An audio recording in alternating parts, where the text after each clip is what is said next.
Good morning. Isi-share ko lang yung kakatapos lang ng isang na-symbol kong light, underwater light.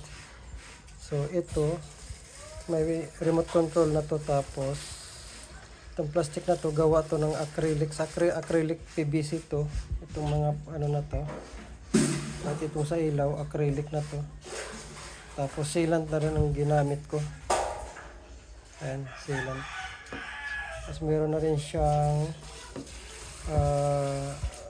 pabigat na tingga. Itong wire 20 meters naman to, so parang ilang dipa ba to, mga 12 na dipa yata to, 12 or 15 pala.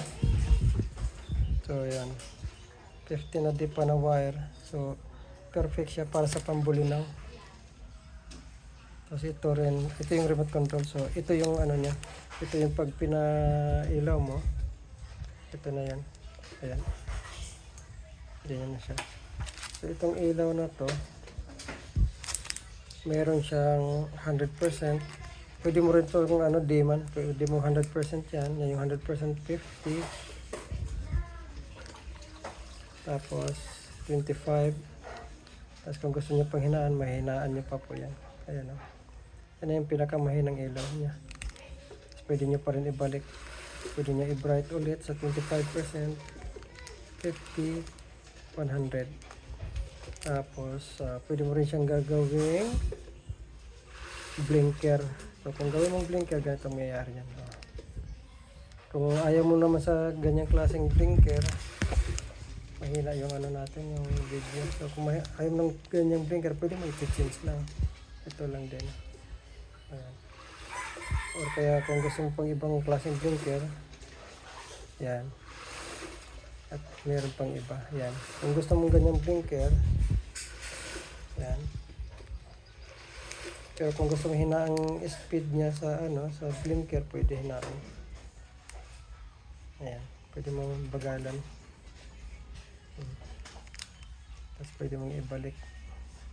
Pwede mo hinaan yan, pwede mong pabilisin din yan, yung blinker niya, itong speed, ayun o, yan, pwede mong pabilisin, tapos pwede mong ibalik, hinaan yung speed, yung blinker niya, ayan, so, ayan po lahat yan. Ito yung ginagamit ko sa ano, sa gabi, tapos perfect to sa pambulinaw.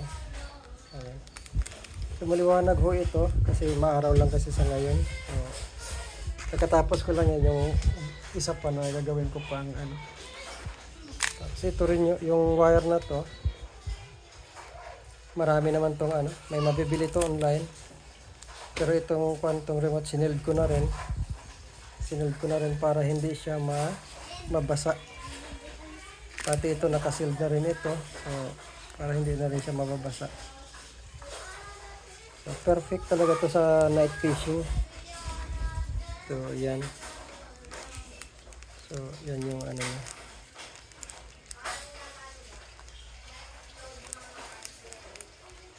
So, pwede talaga yan sa pang-pusit. Kaya lahat ng ano, ng speed up, yung ano, yung speed ng blinker, yung liwanag, pwede mo i-adjust. So talagang saktong-sakto siya sa night fishing. Salamat.